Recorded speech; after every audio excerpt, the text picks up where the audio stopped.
નમસ્કાર વિદ્યાર્થી મિત્રો, અગાઉના વિડીયોમાં આપણે એકમ એકના અર્વાચીન ગુજરાતી ગદ્યના પ્રમુખ પ્રકારો એટલે ટૂંકી વાર્તા, એકાંકી, નાટક અને નિબંધનો સ્વરૂપલક્ષી પરિચય મેળવ્યો અને અલંકારનો પરિચય મેળવ્યો. આજે આપણે એકમ 2 વિશે બરાબર એમાં એક પાઠ્યકૃતિના સાહિત્ય સ્વરૂપ એટલે કે નવલકથાનો વિસ્તૃત પરિચય મેળવીએ. તો આજે આપણે નવલકથાના સ્વરૂપનો પરિચય મેળવવાનો છે. નવલકથાના સ્વરૂપ લક્ષણોનો પરિચય મેળવવાનો છે. જે તમારા કૃતિ છે ઈચ્છાવર એનું સ્વરૂપ નવલકથાનું છે. તો આ નવલકથાના સ્વરૂપ વિશે આપણે આજે પરિચય મેળવશું. તો 19મી સદીના મધ્યભાગમાં પશ્ચિમી સાહિત્યની અસર નીચે આપણા સાહિત્યમાં ગદ્ય અને પદ્યમાં સાહિત્ય સર્જનનો આરંભ થયો. સૌપ્રથમ નિબંધ અને ત્યાર પછી નવલકથા રચવાની શરૂઆત થઈ. લેખન વાચન બંને દ્રષ્ટિએ નવલકથા અર્વાચીન ગુજરાતી સાહિત્યનો અત્યંત લોકપ્રિય અને પ્રચલિત પ્રકાર રહ્યો છે. માણસ માત્રને કથા સાહિત્યમાં વધારે રસ પડે છે. માનવીનો વાર્તા રસ સનાતન છે. બાળક જ્યારે નાનું હોય ત્યારે એની પહેલી માગણી વાર્તાની હોય છે. એટલે દરેક માણસમાં જિજ્ઞાસા રસ હોય જ છે, જિજ્ઞાસા વૃત્તિ રહેલી જ હોય છે અને એ સંતોષવાનું કામ આવી નવલકથાઓ કરતી હોય છે. તેથી જ માત્ર ગુજરાત કે ભારતમાં જ નહીં પરંતુ વિશ્વમાં સાહિત્યમાં એક મુખ્ય સ્વરૂપ તરીકે નવલકથાને સ્થાન પ્રાપ્ત થયું છે. સમાજના દરેક વર્ગના લોકોને આ સ્વરૂપે આકર્ષિત કર્યા છે. નવલકથાઓ લખાય છે પણ વધારે અને એ વંચાય છે પણ વધારે. કોઈ પણ સાહિત્યનું મુખ્ય પ્રયોજન શું? તો સાહિત્યનું મુખ્ય પ્રયોજન માત્ર ને માત્ર આનંદની પ્રાપ્તિ કરાવવાનું છે. એટલે બ્રહ્માનંદ સહોદર એનું મુખ્ય પ્રયોજન લક્ષ્ય હોય છે અને આ બધા વિદ્વાનોએ આ વાત સ્વીકારી છે. નવલકથા વાંચવાથી આ પ્રકારનો આનંદનો અનુભવ થાય છે. અને છતાં ચિંતન અને જીવન દર્શનની અભિવ્યક્તિ માટે પણ સર્જકો આ સ્વરૂપને આ માધ્યમને જ સ્વીકારે છે. આપણા ગોવર્ધન ત્રિપાઠીએ મિષ્ટ વાર્તા ભેગો ઉપદેશ રસ પાઈ દેવાના હેતુથી મહાનવલ સરસ્વતીચંદ્રનું સર્જન કર્યું. તો ગુજરાતી ભાષાની પહેલી ઐતિહાસિક નવલકથાના સર્જક નનશંકરે કરણ ઘેરોનું સર્જન, મગરૂબીનો માર, વ્યભિચારની હાર, ધર્મનો જય, પાપનો ક્ષય એવા સત્યને પ્રતિપાદિત કરવા માટે એ કરેલું એ સર્વવિદિત ઘટના છે. છતાં મુખ્ય પ્રયોજન તો મનોરંજન, આનંદનું જ હોયેલું હોય છે અને તેથી નવલકથા આજે પણ દિગ્વિજય પામતી દેખાય છે. તો આ નવલકથા શબ્દ ક્યાંથી આવ્યો એ શબ્દ વિશે સમજી લઈએ આપણે. તો નવલકથા એ ગુજરાતી સાહિત્યમાં ખૂબ જાણીતું અને લોકપ્રિય સાહિત્ય સ્વરૂપ છે. નવલકથા એ શબ્દ અંગ્રેજી ભાષાના નોવેલ શબ્દ પરથી બનેલો છે. નોવેલ લેટિન શબ્દ છે. નોવસ એટલે નવીન પરથી બનેલા નોવેલસમાંથી ઇટાલિયન શબ્દ નોવેલા દ્વારા ઉતરી આવ્યો છે. આપણા ગુજરાતી ભાષાના નવલ એટલે નવીન શબ્દને મૂળ નોવસ સાથે ઉચ્ચારણ અને અર્થમાં ઘણું સામ્ય છે. ભારતની જુદી જુદી ભાષાઓમાં નવલકથા માટે જુદા જુદા શબ્દો વપરાય છે. નોવેલને તે વધારે મળતો આવે છે. બરાબર. આપણી ભારતની ભાષાઓમાં નવલકથા માટે જુદા જુદા શબ્દો પ્રયોજાય છે, પણ નોવેલ અંગ્રેજી નોવેલને વધારે મળતો આવે છે. એ એક મહત્ત્વની ઘટના છે. તો આ સાહિત્ય સ્વરૂપની સમજ, તો નવલકથા સ્વરૂપ અત્યંત વ્યાપક છે અને તેથી જ તેમાં કથા, વાર્તા, ચિંતન, મનન, ઇતિહાસ, સંસ્કૃતિ એવી બીજી અનેક બાબતોને પ્રગટ કરવાનો પૂરેપૂરો અવકાશ રહેલો છે. આજે મનોરંજનના અનેક માધ્યમોનું આક્રમણ સમાજ પર થઈ રહ્યું છે. ફિલ્મી, ટીવી નાટકોનો બહોળો પ્રભાવ હોવા છતાં નવલકથાનો જાદુ વધતો જ રહ્યો છે. એમાં આપણા સામયિકથી માંડીને વર્તમાનપત્રો સુધી ને હવે ટીવીના માધ્યમે પણ આ સ્વરૂપના મહત્ત્વને સ્વીકાર્યું છે. નવલકથાનો શબ્દાર્થ જોઈએ તો ગુજરાતી ભાષામાં જેને આપણે નવલકથા કહીએ છીએ એને હિન્દી અને બંગાળીમાં ઉપન્યાસ તરીકે ઓળખવામાં આવે છે. મરાઠીમાં એને કાદંબરી તરીકે ઓળખાય છે. અંગ્રેજીમાં નોવેલ સંજ્ઞાથી ઓળખવામાં આવે છે. એનું નોવેલ શબ્દનું મૂળ લેટિન ભાષામાં નોવેલા તેમજ નોવેલસ શબ્દ છે. યુરોપની અન્ય ભાષાઓમાં ફ્રેન્ચ ભાષામાં નોવેલ કે નોવાસ નામના શબ્દોનો વિકાસ પણ એમાંથી જ થયો છે. ભાષા વિજ્ઞાનની દૃષ્ટિએ ઇટાલિયન નોવેલા સાથે એનો સીધો સંબંધ છે. વાર્તા કે સમાચારનો અંશ એવા શબ્દનો મૂળ અર્થ આજે વિસ્તાર પામીને નોવેલ નવલકથા સુધી વિસ્તર્યો છે. નોવેલ શબ્દનો અર્થ વિશેષણના રૂપમાં નવું કે નવલ એવો પણ થાય છે અને આ અર્થ ત્યાં અત્યંત સાર્થ છે, કેમ કે નવલકથાએ એના પ્રાદુર્ભાવથી માંડીને આજ સુધી એનું નાવીન્ય જાળવી રાખ્યું છે. આ સ્વરૂપ નિત્ય નૂતન છે. આવા સતત પરિવર્તનશીલ રહેતા સ્વરૂપની વ્યાખ્યા બાંધવાનું કામ કઠિન છે. કોઈ પણ સ્વરૂપને વ્યાખ્યાના બંધનમાં બાંધવાનું કાર્ય બહુ જ મુશ્કેલ છે અને એમાં પાછા નવલકથા જેવા બૃહદ કલા સ્વરૂપ માટે તો આ વિશેષપણે સત્ય છે. છતાં અભ્યાસની સરળતા માટે અનેક વિદ્વાનોએ આ સ્વરૂપને વ્યાખ્યાબદ્ધ કરવાના પ્રયત્નો કર્યા છે.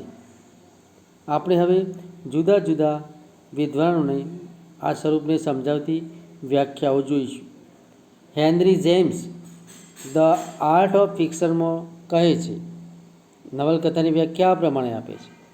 તો નવલકથા એના વ્યાપક અર્થમાં વ્યક્તિગત જીવનના પ્રત્યક્ષ સંસ્કાર છે. તો ઓક્સફર્ડ ડિક્શનરી નવલકથાની વ્યાખ્યા આ પ્રમાણે આપે છે.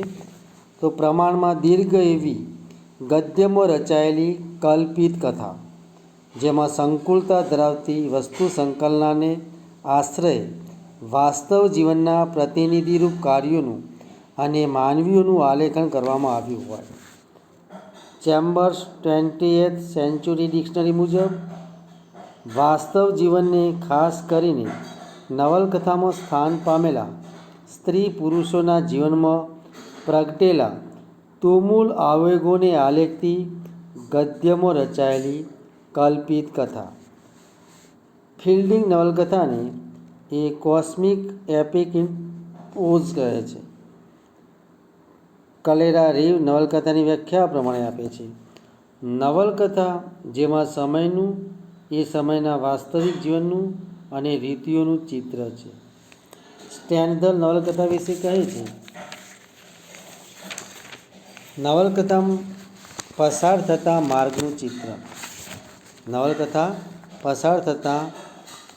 માર્ગનું ચિત્ર. અમેરિકન નવલકથાકાર મેરી મેકાર્થીના મત મુજબ નવલકથા એટલે વાસ્તવ જીવનની કથા કહેતી ચોક્કસ પ્રકારના ઘટપોતવાળી ગદ્ય કૃતિ. ગુજરાતી વિદ્યાપીઠના સાર્થ જોડણી કોષમાં જણાવ્યા પ્રમાણે નવલકથા એટલે ગદ્યમાં રચાયેલી કલ્પિત વાર્તા. આર્નોલ્ડ બેનેટ નવલકથાની પણ વ્યાખ્યા આપે છે. જ્યોર્જ મૂર નવલકથાની વ્યાખ્યા આ પ્રમાણે આપે છે. તો નવલકથા સમકાલીન ઇતિહાસથી વિશેષ નથી. આપણે જે યુગમાં જીવી રહ્યા છીએ એના સામાજિક પરિવેશનું તદ્દન અશેષ અને સમ્યક પુનર્નિર્માણ છે. તો આમ આપણે નવલકથા વિશેની જુદા જુદા વિદ્વાનોની વ્યાખ્યાઓ જોઈ.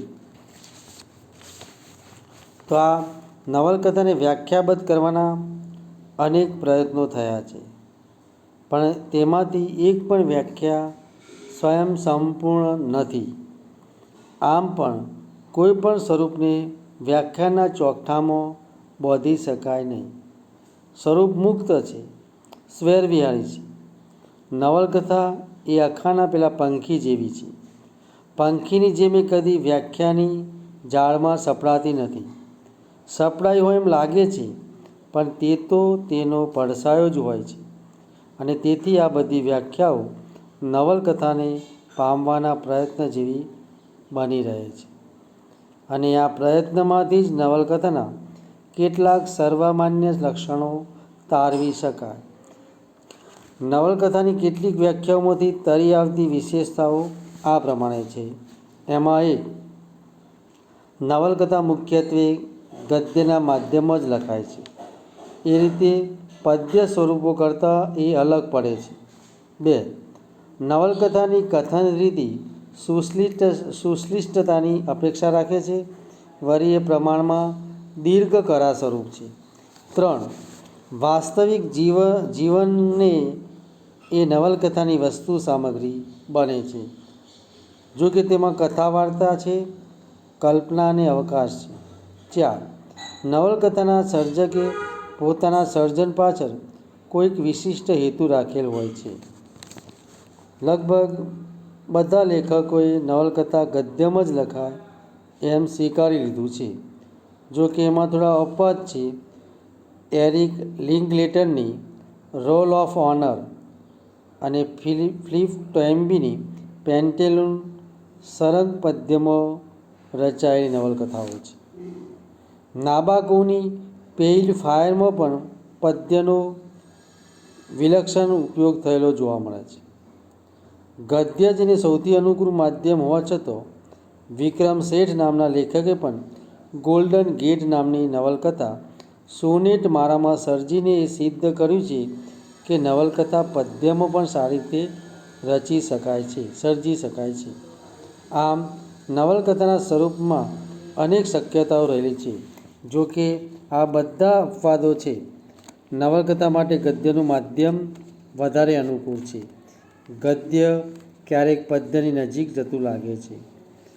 જોયસની યુલિસિસ અને સુરેશ જોશીની છિન્નપત્ર નવલકથામાં આ નવલકથામાંનું ગદ્ય કવિતાની બહુ નજીક છે.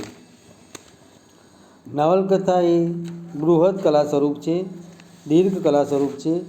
એ પણ તેની એક અગત્યની વિશેષતા છે. માનવ જીવનની વિશાળતા અને સમગ્રતા સિદ્ધ કરવાનો હેતુ નવલકથાકાર રાખતો હોય છે. તેથી સ્વાભાવિક રીતે તેનો પદ દીર્ઘ જ રહેવાનો. માનવ જીવન જ કેટલું સંકુલ છે. એ સંકુલતા રજૂ કરવા માટે લંબાણ અનિવાર્ય છે. જો કે ગોવર્ધન રામ જેવા સર્જક સરસ્વતીચંદ્ર જેવી નવલકથામાં સમાજ જીવનની એવી વ્યાપકતા સ્વીકારે છે.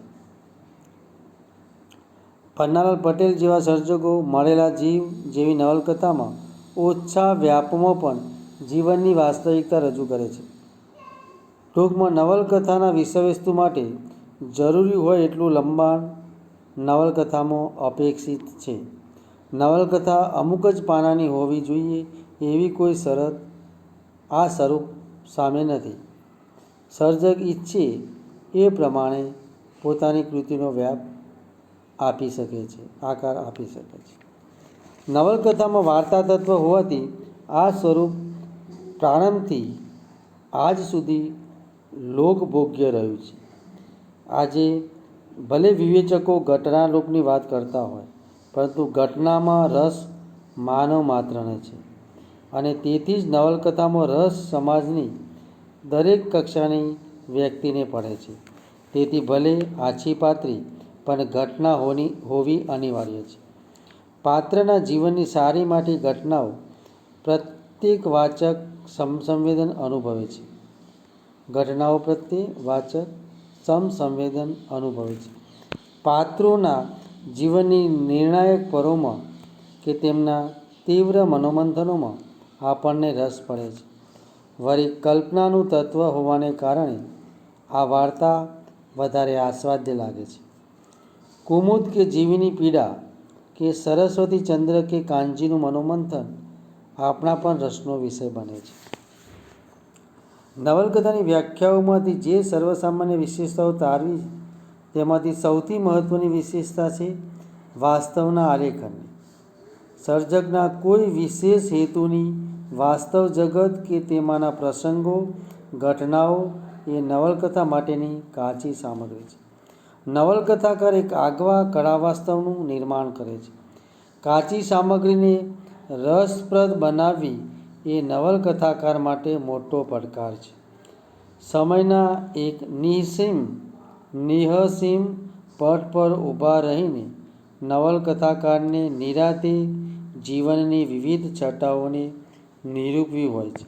એના માટે અવકાશ છે અને આમ કરવામાં ક્યારેક નવલકથાનો મેદ પ્રસ્તાર વધી જતો હોય છે. છતાં આવી નવલકથાઓ સફળ નથી એવું કોઈ કહી શકે એમ નથી. મહાકાવ્યની જેમ નવલકથાનું કદ બૃહદ હોઈ શકે. આવી સારી એવી લંબાઈ ધરાવતી વોર એન્ડ પીસ, યુલિસીસ જેવી નવલકથાઓ આજે પણ વાચકોના હૃદયમાં જીવે છે. આજે એવી પરિસ્થિતિ પણ જોવા મળે છે કે સસ્તી લોકપ્રિયતા મેળવવા માટે સત્વહીન કૃતિઓના પ્રકાશન દ્વારા નવલકથાની પ્રતિષ્ઠા જોખમાતી હોય. માનવીની પ્રાકૃત રુચિને પંપાળવાનું કામ કરતી નવલકથાઓ પણ છપાય છે, જેનાથી નવલકથાની મથરાવટી મેલી થતી હોય. માત્ર મનોરંજનના સાધન તરીકે નવલકથાને સ્વીકારનારો એક વર્ગ છે. આવા પ્રચલિત રંજનલક્ષી રૂપ સામે નવલકથાનું કલાત્મક રૂપ કદી ઝાંખું પડ્યું નથી. એક ઉત્તમ નવલકથાનો સંપર્ક જીવનમાં મધુરપ ભરવાનું કામ કરે છે. જ્યાં સર્જકતા છે ત્યાં નવલકથાનું શુદ્ધ સાહિત્ય સ્વરૂપ મળે છે. સારી નવલકથાના સેવનથી આપણી ચેતના જાગૃત થાય છે. સમગ્ર જીવનમાં નવો પ્રકાશ ફેલાય છે. હવે આપણે નવલકથાના ઘટક તત્વોની વાત કરીશું. તો નવલકથાના મુખ્ય ઘટક તત્વોને પહેલો એક વસ્તુ સંકલન, કથા વસ્તુ કે પ્લોટ.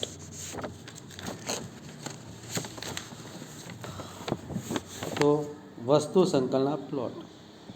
તો વસ્તુ સંકલન એટલે નવલકથાના વસ્તુનું સુચારું આયોજન, એના વિભિન્ન અંગોની ખૂબીપૂર્વકની સંકલના કે એનું રસોત્પાદક ગુંફણ. નવલકથામાં વાર્તા તત્વ હોવું જોઈએ એ આપણે સ્વીકારીએ છીએ, પરંતુ માત્ર વાર્તા તત્વથી જ નવલકથા સંપૂર્ણ બનતી નથી. આ વાર્તા તત્વની પ્રતીતિજનક ગોઠવણી અત્યંત મહત્ત્વની બાબત છે.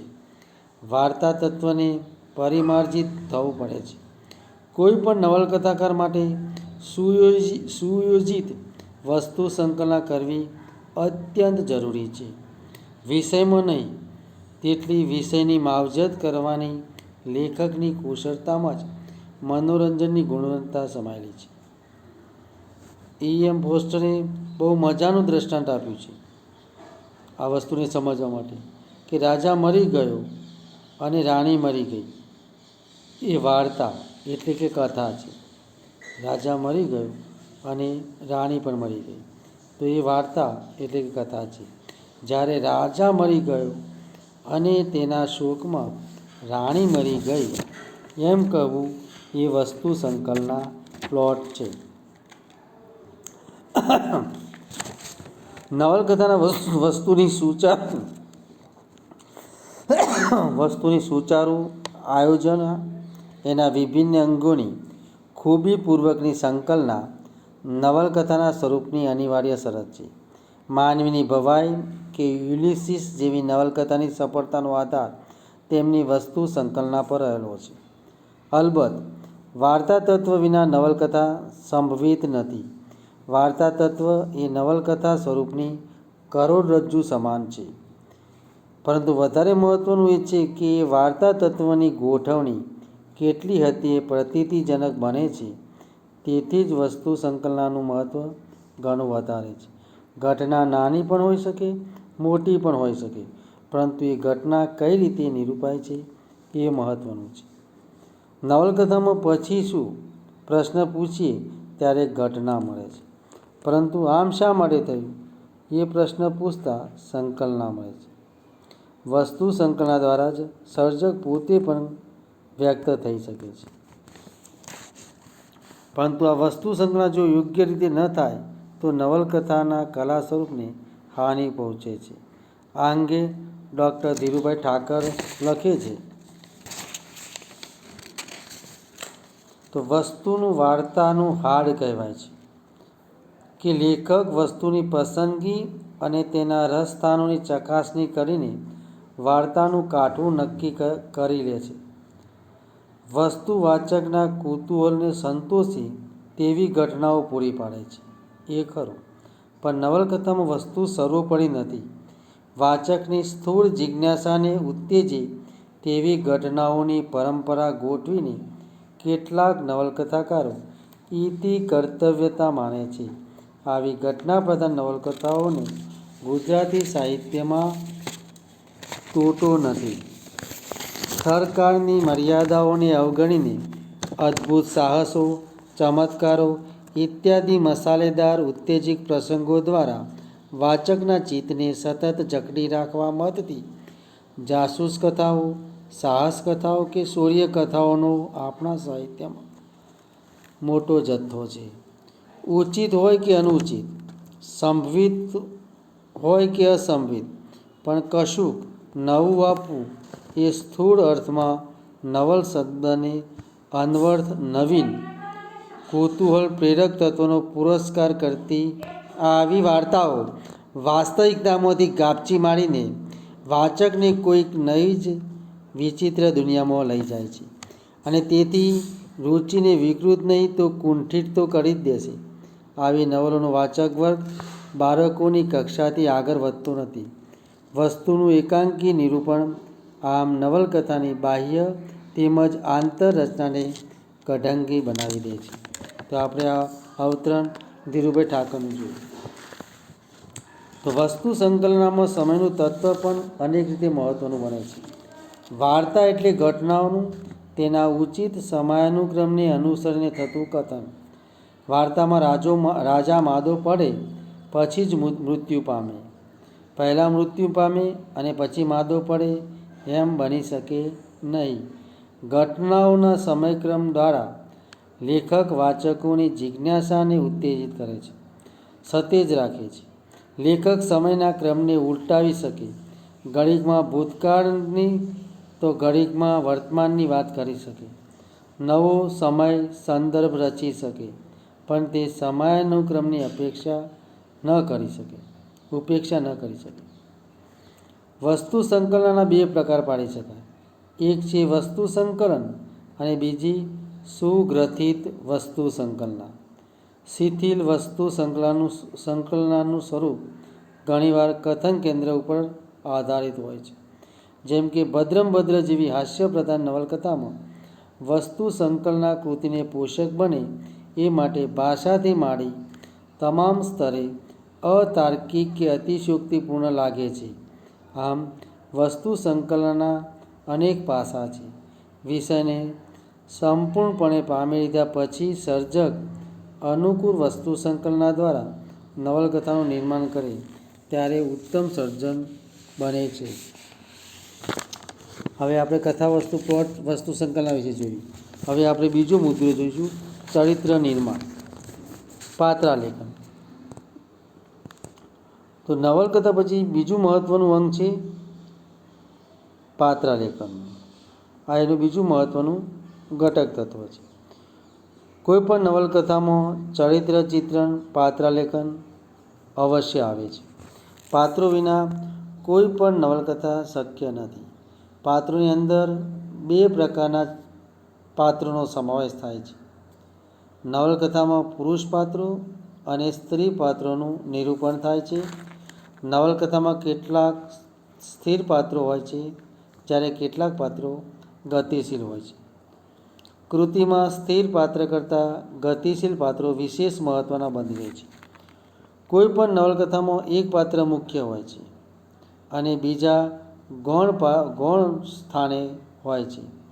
મુખ્ય પાત્રમાં સાહસ, વીરતા, બહાદુરી અને પરિસ્થિતિ સામે સતત સંઘર્ષ કરવાની ક્ષમતા હોય છે.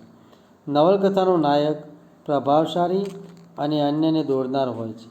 તે અન્ય પાત્રોને દોરે છે, પણ કોઈનાથી દોરવાતું નથી. ક્યારેક સ્ત્રી પાત્ર પણ કેન્દ્ર સ્થાને હોય છે. દાખલા તરીકે ધૂમકેતુની નવલકથા ચૌલાદેવીમાં ચૌલાદેવી એ ધરીરૂપ પાત્ર છે. યોગેશ જોશીની સમૂળી લઘુ નવલકથામાં કેન્દ્રસ્થ પાત્ર સમૂળી છે. કૃતિમાં પાત્રોની જીવંતતા એ ઘણી મહત્ત્વની બાબત છે. પાત્રો જીવંત અને ગતિશીલ હોય તો તે કૃતિ નવલકથા વિશેષ પ્રસિદ્ધ પામે છે. કોઈ પણ નવલકથામાં કેટલા પાત્રો હોવા જોઈએ એ કોઈ ચોક્કસ હોતું નથી. નવલકથા વિશાળ કથા પટ પર પથરાયેલું સાહિત્ય સ્વરૂપ હોવાથી તેમાં પાત્ર સંખ્યા વધારે કે ઓછી હોઈ શકે છે. કૃતિમાં ગૌણ પાત્રો મુખ્ય પાત્રને અનુસરે છે. ગૌણ પાત્ર ક્યારેય મુખ્ય પાત્ર ન બની જાય એ જ તે નવલકથાકારે જોવાનું રહે છે. વાણી, વિચાર, વર્તન અને કાર્યના આધારે પ્રમુખ પાત્ર અન્ય પાત્રો કરતાં અલગ ઉપસી આવે છે. આપણી ગોવર્ધનરામ ત્રિપાઠીની સરસ્વતીચંદ્ર નવલકથામાં ઘણા પાત્રો નિરૂપાયા છે. કેટલાક પાત્રો એમની બહાદુરી, સાહસ અને વીરતાના કારણે સાહિત્યમાં અમર પાત્રો બન્યા છે. જેમ કે કારુ અને રાજુ માનવીની ભવાઈ, કાનજી અને જીવી મરેલા જીવ એ પન્નાલાલ પટેલના અમર પાત્રો છે. તો ભીમો અને ચંદા એ ઈશ્વર પેટલીકરના જન્મટીપ નવલકથામાં અમર ચરિત્રો બન્યા છે. કાક અને મંજરી, મિનળદેવી, દામોદર, રા ખેગાર, રા નવગણ, કાશ્મીરાદેવી, ઉદો મારવાડી વગેરે કનૈયાલાલ મુનશીના અમર પાત્રો છે. અમૃતા, અનિકેત અને ઉદયન એ રઘુવીર ચૌધરીના જાણીતા પાત્રો છે. એટલે કોઈ પણ નવલકથામાં પાત્રો ગતિશીલ કે પરિવર્તનશીલ હોય તે બાબત મહત્ત્વની છે. હવે આગળનો ત્રીજો આપણે ઘટક તત્વ જોઈશું, સંવાદ કલા. તો નવલકથામાં સંવાદો મહત્ત્વનું અંગ છે. કૃતિમાં સંવાદ હોવો જરૂરી છે, આવશ્યક જરૂરિયાત છે. સંવાદને કારણે આખી નવલકથા જીવંત અને ગતિશીલ બને છે. એ કારણે જ સંવાદ કલા કે કથોપકથનને એક મહત્ત્વનું ઘટક તત્વ માનવામાં આવે છે. સામાન્ય રીતે સંવાદ બે પાત્રોની વચ્ચે થાય છે. નવલકથામાં નિરૂપિત સંવાદ ધારદાર રીતે બે પાત્રોની વચ્ચે રજૂ થાય છે. બંદૂકની ગોળીની માફક આરપાર હૈયા સોસરવો નીકળી જાય તેવા પ્રકારના સંવાદને વિશેષ મહત્ત્વ અપાયું છે. કોઈ પણ નવલકથામાં કેવા પ્રકારનો સંવાદ યોજાય છે તે એ સર્જક પર આધાર રાખે છે. કૃતિઓમાં હળવા અને ઉગ્ર એમ બંને પ્રકારના સંવાદો નિરૂપાયેલા જોવા મળે છે. આપણા રઘુવીર ચૌધરીની અમૃતા નવલકથામાં ખાસ કરીને હળવા અને માર્મિક સંબંધો આલેખાયા છે. પન્નાલાલ પટેલની માનવીની ભવાઈ અને મરેલા જીવ નવલકથાઓમાં ઉગ્ર સંવાદો નિરૂપાયા છે. કનૈયાલાલ મુનશીની પાટણની પ્રભુતા, જય સોમનાથ અને ગુજરાતનો નાથ જેવી નવલકથાઓમાં ખાસ કરીને ઉગ્ર તણખા જરે છે એ પ્રકારના સંવાદો છે. પૂર્વીની નવલકથાઓમાં ખાસ કરીને ઉગ્ર સંવાદો નિરૂપાયેલા જોવા મળે છે, જ્યારે આધુનિક નવલકથાઓમાં સંવાદો ખાસ કરીને હળવા અને માર્મિક હોય છે. કૃતિઓમાં મનોસંવાદ પણ નિરૂપાયેલા જોવા મળે છે. દાખલા તરીકે મધુરાયની નવલકથા ચાયરા અને ચંદ્રકાંત બક્ષીની આકાર નવલકથામાં જે સંવાદો પ્રયોજાયા છે તેમાં જે તે પાત્રોનો મનોસંવાદ વિશેષ મહત્ત્વનો બની રહે છે. નવલકથામાં આવતા સંવાદો પાત્રોચિત હોવા જરૂરી છે. તે ઉપરાંત નવલકથામાં આવતા સંવાદોમાં પાત્ર જે સંસ્કૃતિ કે સમાજમાંથી આવે છે તેને અનુરૂપ સંવાદ હોવો જરૂરી છે. જે તે નવલકથાના સંવાદો થકી કૃતિને આગવી દિશા અને ગતિ પ્રાપ્ત થાય છે. સંવાદો જે રીતે પાત્રોચિત હોવા જરૂરી છે તેવી જ રીતે પ્રસંગોચિત હોય તે પણ એટલું જ મહત્ત્વનું છે. મરેલા જીવ નવલકથામાં આવતા સંવાદો ખાસ કરીને તળપદી છે. ભગત જ્યારે સમૂહ અને વખતથી માંડીને વાત કરે છે ત્યારે એની અંદર આવતા સંવાદોની ભાષા અને કાનજી તથા જીવીના પ્રણય સંવનની ભાષા જુદી તરી આવે છે. આ નવલકથામાં તળપદી બોલીના કારણે બરકટ સંવાદો વિશેષ જોવા મળે છે. ગોવર્ધનરામ ત્રિપાઠી, રઘુવીર ચૌધરી, ધીરેન્દ્ર મહેતા, સુરેશ જોશી અને કનૈયાલાલ મુનશી જેવા નવલકથાકારોમાં શિષ્ટ સંવાદ નિરૂપાયેલા જોવા મળે છે. જે તે કૃતિના સંવાદો નવલકથાને એક આગવો આકાર આપે છે, કલાઘાટ આપે છે. હવે આપણે ચોથો મુદ્દો જોઈશું, નવલકથામાં વાતાવરણ. તો નવલકથામાં કોઈ પણ નવલકથામાં નિરૂપાયેલું વાતાવરણ એ મહત્ત્વનો ભાગ ભજવે છે. નવલકથા સામાજિક, ઐતિહાસિક, જાનપદી એમ જુદા જુદા પ્રકારની હોઈ શકે છે. ઐતિહાસિક નવલકથામાં ખાસ કરીને ઇતિહાસનો ઉલ્લેખ થતો હોવાથી તેનું વાતાવરણ પણ ઐતિહાસિક હોય છે. ત્યાંના સમગ્ર પરિવેશનું આલેખન કરેલ હોય છે. આવા પ્રકારની નવલકથાઓમાં રાજમહેલ, જૂના રજવાડા, યુદ્ધ, સેના, યુદ્ધ મેદાન જેવી બાબતો પર વિશેષ પ્રકાશ પાડવામાં આવે છે. આના કારણે તે કૃતિનું સમગ્ર વાતાવરણ ઐતિહાસિક સ્વરૂપનું નિરૂપાય છે. કરણ ગેલો, ચૌલાદેવી, પાટણની પ્રભુતા, જય સોમનાથ, ગુજરાતનો નાથ, ભારેલો અગ્નિ જેવી નવલકથાઓમાં ઐતિહાસિક વાતાવરણ જોવા મળે છે. વાતાવરણના નિર્માણ માટે જે તે સર્જકમાં જુદી જુદી વિશેષતાઓ જોવા મળે છે. જાનપદી નવલકથાઓમાં ખાસ કરીને ગ્રામ્ય ચિત્રો, નદી, તળાવ, ડુંગર, ગામડું, વૃક્ષો, ખેતરો, ટેકરીઓ વગેરે વિશેષ જોવા મળે છે. આવા પ્રકારના વાતાવરણ થકી ગ્રામ્ય સંસ્કૃતિની એક આગવી છાપ ઉપસ્થિત જોવા મળે છે. કેટલાક નવલકથાકારો ગ્રામ્ય જીવનને તાદૃશ્ય રીતે નિરૂપી જાણે છે.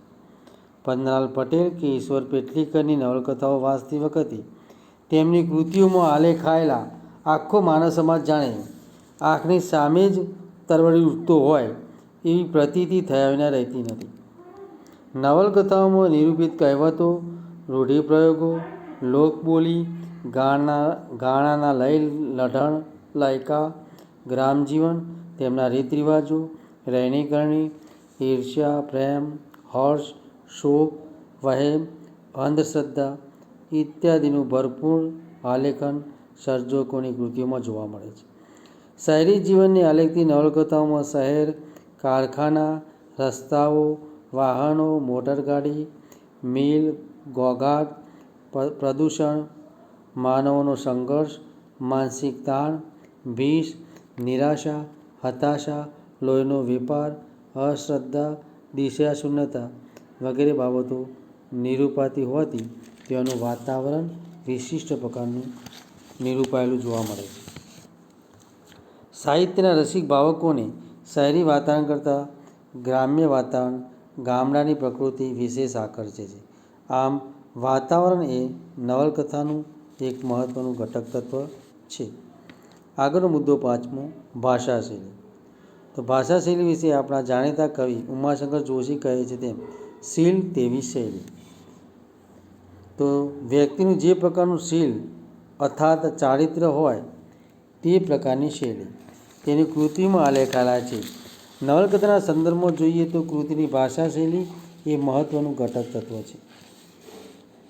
નવલકથાની ભાષા શૈલી જો ભારેખમ હોય તો ભાવકો એનો આસ્વાદ માણી શકતા નથી.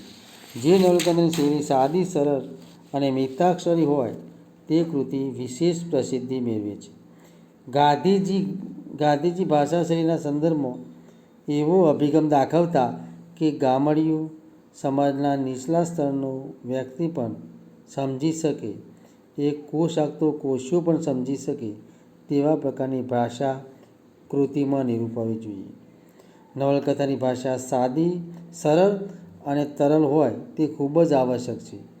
કૃતિની ભાષા ટૂંકા વાક્યોવાળી, ચોક્કસ આરોહ-અવરોહવાળી હોવી જરૂરી છે. આ પ્રકારની ભાષા કૃતિમાં નિરૂપાઈ હોય તો ભાવક વર્ગ, વાચક વર્ગ જે તે કલાકૃતિનો આનંદ લઈ શકે છે. કરણ ગેલો એક નંદશંકર તુળજાશંકર મહેતાની આપણી જાણીતી અને પ્રથમ ઐતિહાસિક નવલકથા છે. આ કૃતિની ભાષા ભાવકોને થોડી અઘરી અને દુર્બોધ લાગે. તેમાં ઘણા લાંબા વાક્યો આપવામાં આવ્યા છે, મોટા પેરેગ્રાફ આપવામાં આવ્યા છે. કૃતિમાં વર્ણનોનું વિશેષ બાહુલ્ય જોવા મળે છે. આ કારણે વાચક વર્ગને કંટાળો આવે છે. તેમાં વર્ણનોના મોટા ગદ્યખંડો આપવામાં આવે છે. કોઈપણ નવલકથામાં ભાષા આલંકારિક અને સરળ હોવી આવશ્યક છે. રઘુવીર ચૌધરી, પન્નાલાલ પટેલ, ઈશ્વર પેટલીકર, જોસેફ મેકવાન વગેરે નવલકથાકારોની ભાષા સરળ અને સુબોધ છે. સરસ્વતીચંદ્ર માનવીની ભવાઈ, મરેલા જીવ, જન્મટીપ, મારી હૈયા સગડી, આકાર, ફેરો, અશ્રુઘર, વલય, પાટણની પ્રભુતા, ગુજરાતનો નાથ વગેરે નવલકથાઓની ભાષા સરળ અને સાદી છે. આ નવલકથાઓમાં ખાસ કરીને લલિત ગદ્યનું નિરૂપણ થયેલું છે. આમ કોઈ પણ નવલકથામાં સમજી શકાય તેવા પ્રકારની શૈલી હોવી આવશ્યક છે. જે તે નવલકથામાં નિરૂપાયેલી ભાષા શૈલી જે તે નવલકથાકારની વિદ્વતાનો ખ્યાલ આપે છે. ભાષા શૈલી એ સર્જકની દક્ષતાનો પણ ખ્યાલ આપે છે. હવે આપણે છેલ્લો મુદ્દો જોઈશું, નવલકથાનો ઉદ્દેશ એટલે કે લેખકનો હેતુ, પ્રયોજન, કૃતિ રચવા પાછળ અને સમાજને શું સંદેશો આપવો છે. એટલે આપણે છઠ્ઠો મુદ્દો જોઈશું કે નવલકથામાં ઉદ્દેશ કે હેતુ કે પ્રયોજન. તો સંસ્કૃત સાહિત્યમાં કહેવાયું છે અને એક યુક્તિ જાણીતી છે કે પ્રયોજન વિના એક મૂર્ખ વ્યક્તિ પણ પ્રવૃત્ત થતો નથી. જ્યારે કવિઓ, સર્જકો તો ક્રાંત દ્રષ્ટા હોય છે. તેઓ કોઈ ચોક્કસ હેતુ કે પ્રયોજન વિના સાહિત્ય સર્જન કરતા નથી. કોઈ પણ પ્રકારનું સાહિત્ય સર્જન કરવા પાછળ તેમનો કોઈને કોઈ હેતુ કે ગોપિત ભાવ અવશ્ય રહેલો હોય છે. જેમ કે સરસ્વતીચંદ્ર એ મહાકાવ્ય કહેવામાં આવે છે. સરસ્વતીચંદ્રને મહાકાવ્ય કહેવામાં આવે છે.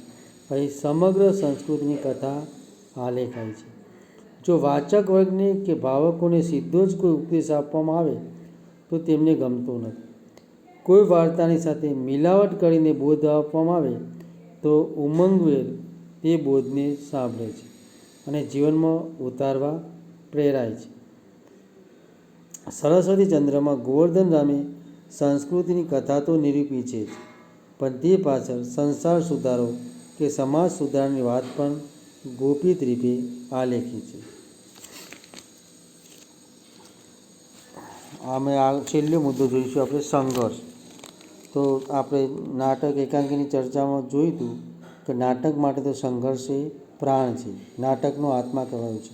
એટલે કોઈ પણ કૃતિમાં સંઘર્ષ હોવો અનિવાર્ય છે. એમ સંઘર્ષ એ પણ નવલકથાનું એક મહત્ત્વનું અંગ છે, ઘટક છે. કોઈ પણ નવલકથામાં સંઘર્ષ અવશ્ય આવે છે. સંઘર્ષના બે પ્રકાર હોય છે, એક બાહ્ય સંઘર્ષ અને બીજો આંતરિક સંઘર્ષ. આંતરિક સંઘર્ષને મનોસંઘર્ષ પણ કહી શકાય. આ બંને રીતના સંઘર્ષ કૃતિમાં આલેખાય છે. નવલકથામાં બાહ્ય સંઘર્ષ કરતાં પાત્રનો મનોસંઘર્ષ કે આંતરિક સંઘર્ષ વિશેષ મહત્ત્વનો બની રહે છે. માનવીની ભવાઈ નવલકથામાં કારમાં દુષ્કાળમાં રીબાતા ગ્રામજનોની વાત કરવામાં આવી છે. મુઠ્ઠી ધાન મેળવવા માટે લોકો સતત ઝઝૂમતા રહે છે. નવલકથાનો નાયક કારુ અને નાયિકા રાજુ પણ સતત સંઘર્ષમાં જ રહે છે. અહીં બાહ્ય સંઘર્ષ વિશિષ્ટ રીતે નિરૂપાયો છે, તો સાથે જ કારુનો મનોસંઘર્ષ પણ વિશેષ મહત્ત્વનો બની રહે છે.